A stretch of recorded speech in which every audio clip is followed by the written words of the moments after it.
I'm Lauren Whitehurst. I'm a certified personal trainer and certified nutrition coach. Hi, I'm Sunny Lippincott. I'm a certified professional life coach and a certified brain health professional. We also have Angela Salyers, who is a licensed professional counselor, and the three of us together make up Whole Life Vitality. We teach whole life vitality of the mind, body, and soul, bringing the physical, emotional, and spiritual together for whole life wellness.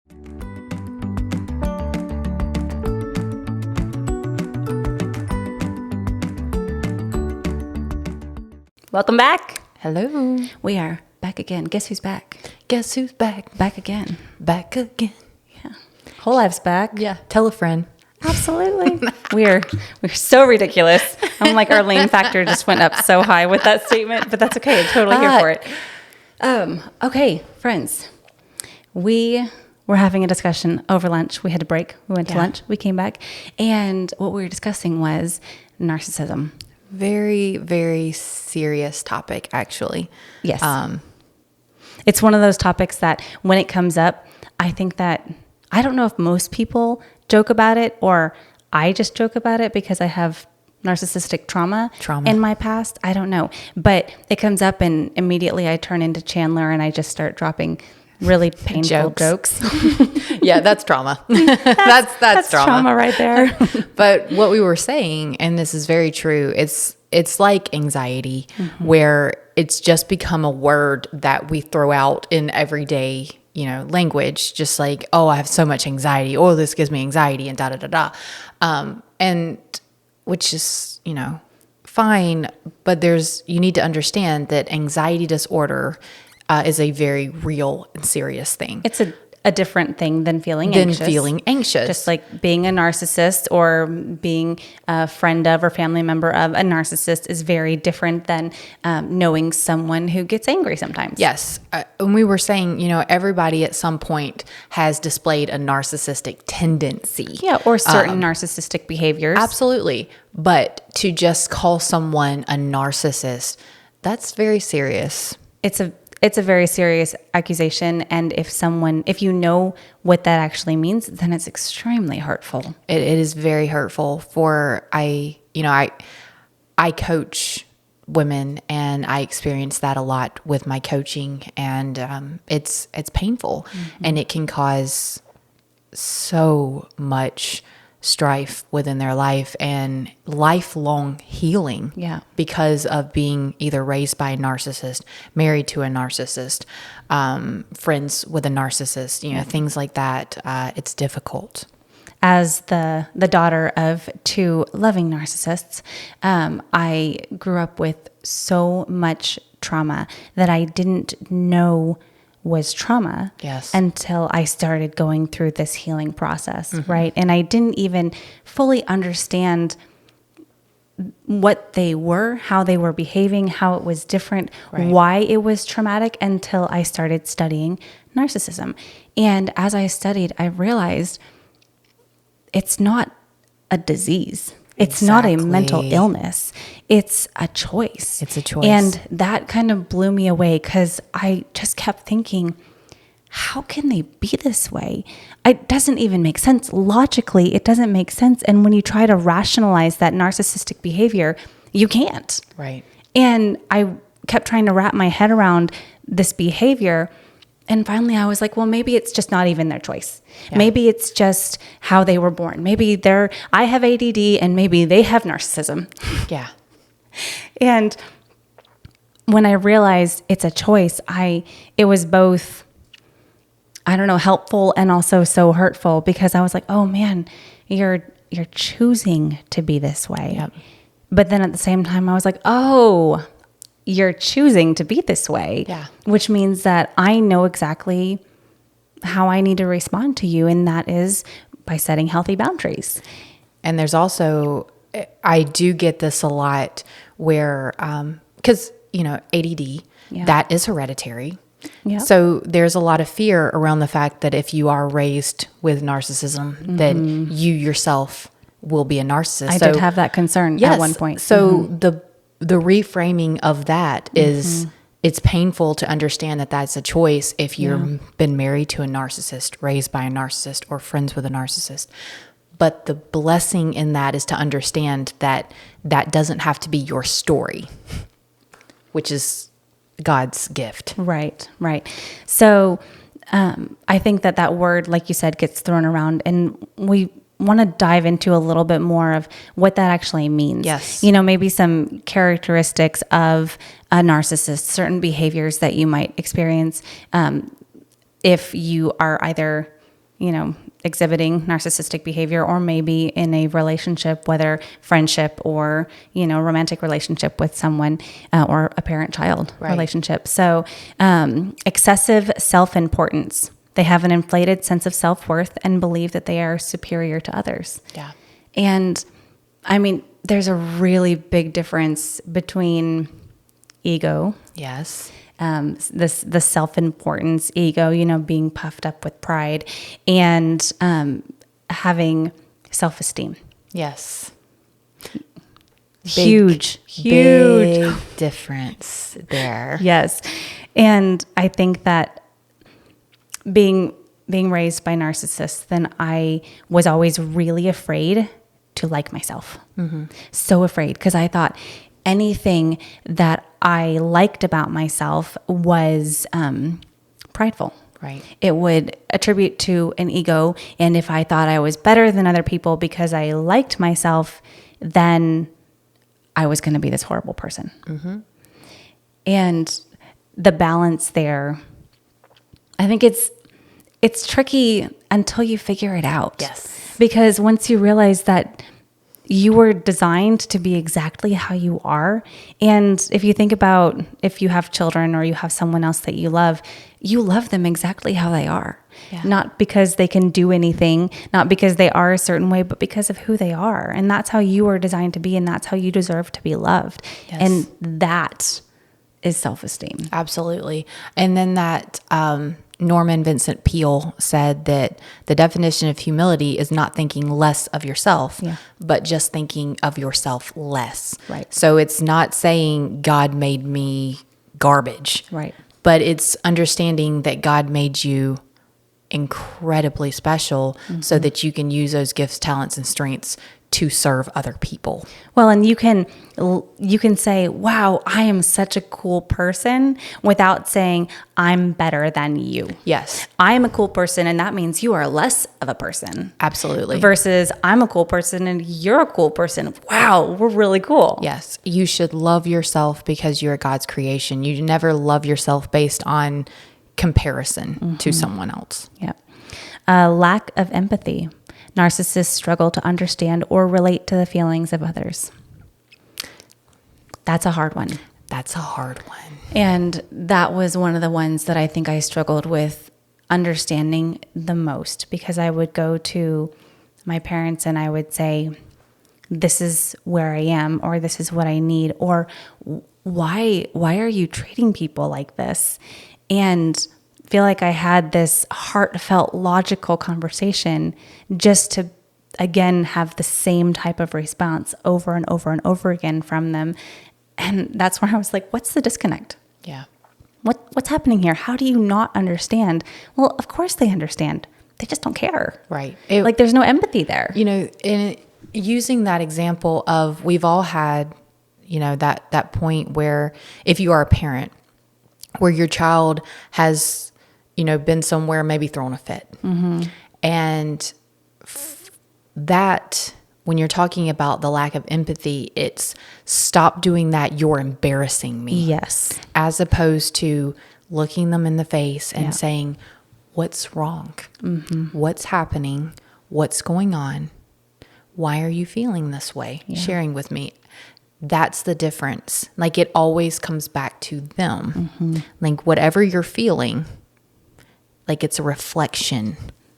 Yes, the narcissist says, this is inconvenient for me. Your emotional upset right now is inconvenient for me. Please take it somewhere else. I'm stressing out. Yeah. You're upset, this is but so this stressful. is stressing me out. Yeah. Or this is embarrassing me. Yes. Or this is looking poorly upon me. Yep. It always comes back to me. Yes. And all right, so manipulative behavior.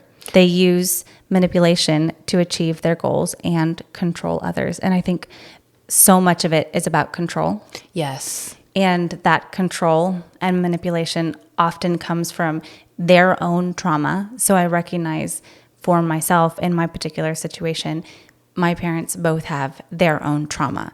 And this narcissistic behavior and the manipulation all comes from a broken place. I fully understand that. But if you feel like you have been manipulated or controlled or gaslighted, and that's another term that gets thrown around a lot these days. Right. And one of those things where I'm like, I don't think that word means what you think it means. Yes.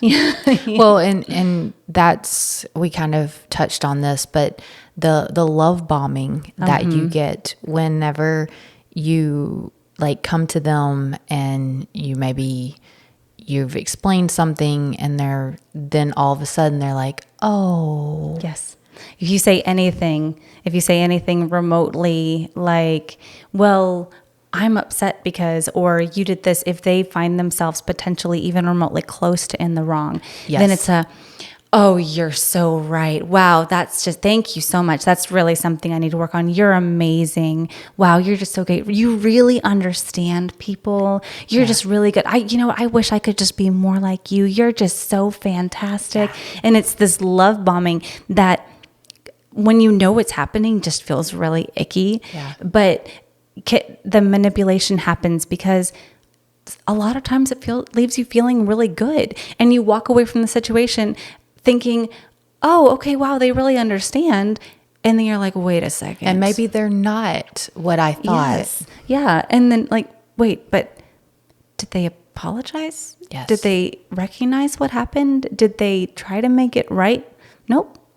I think that all they did was placate me. Yes. So it's like the hot or cold where they're either love bombing you or they're accusing you of making it all about you. Right. Like, why are you focused on yourself? Why are you doing this? Why are you ruining my day? Why are you playing this victim card? Why are, Yep. Constant need for admiration. Narcissists seek constant praise and attention from others. Yes. Appearances are very important. Very, very important to a narcissist. It's everything because they want to appear to have everything going for them. Yep. And so let me just show on the exterior every single thing that in my life is perfect. And I mean, that's a heavy weight to carry. And I'm sure, I mean, we've talked about you grew up in a Mormon, family. So you had, and for the Mormon background, a big family is considered having it all, right? Yeah, it's, I was about to say it's pretty typical, but I think it's maybe not necessarily typical, but you've done the job right. You've done well. You've done the job right. Yes. If you're called to multiply and replenish the earth, and so if you have a lot of kids, then you are living God's law. You're doing what you're told to do. So it was important to your parents to have all of you look and play the part of a loving, happy family. Yeah. It wasn't on the outside. It wasn't unusual for people to say, oh, those Brooks kids. Oh, they're, we love those Brooks kids, or you should marry a Brooks kid, or one of those Brooks are available. And I'm like, and you could probably see your parents just puff up a little bit to hear that. Yeah. Which is interesting because, along that same line, I think that enough of us have enough of a rebellious streak that when people started, or at least the siblings kind of around my age range, I guess, when people started saying those type of things, then it wasn't a proud moment for them. So I have a couple of brothers that chose to take the reputation the other direction. Yeah. And like, man, those Brooks boys, they just create havoc. So they set themselves their own boundary. That's right. Like, they're like, that's right. Well, they're like, let me show you the truth. Let me show you who I actually am. Narcissists have a sense of entitlement. They believe they deserve special treatment and often disregard rules or boundaries. Yeah.